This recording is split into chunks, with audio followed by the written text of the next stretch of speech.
What were kind of the steps? What was the foundation that really set you on this path? I started to look at where my relationships had failed in the past, and really started to look at the things that I felt were missing, or the things that I felt were unaddressed, because that was where a lot of the pain and the issues in my relationships, further on down the line were coming from.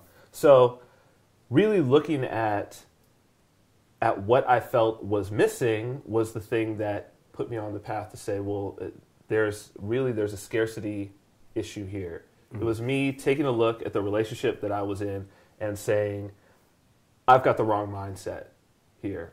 I'm looking at this woman that I'm with and canceling out everything else in my world.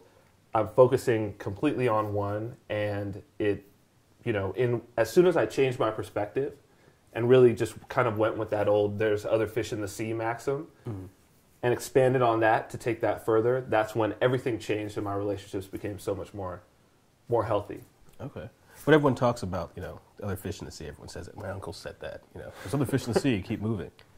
But where do we kind of, in your opinion, lose our way, I guess, from really taking that in, as opposed to taking that, your step where you're like, wow, I'm focused so strongly on this one? It really is that we stop at the point where we're in a relationship. So it's that other fish in the sea kind of until we get to that point. And I think that that's where the clarification needs to be, and that's where the new step is. So, obviously, for me, that has meant that I am blatantly not monogamous, and that in and of itself has certainly changed many, many things in my relationships.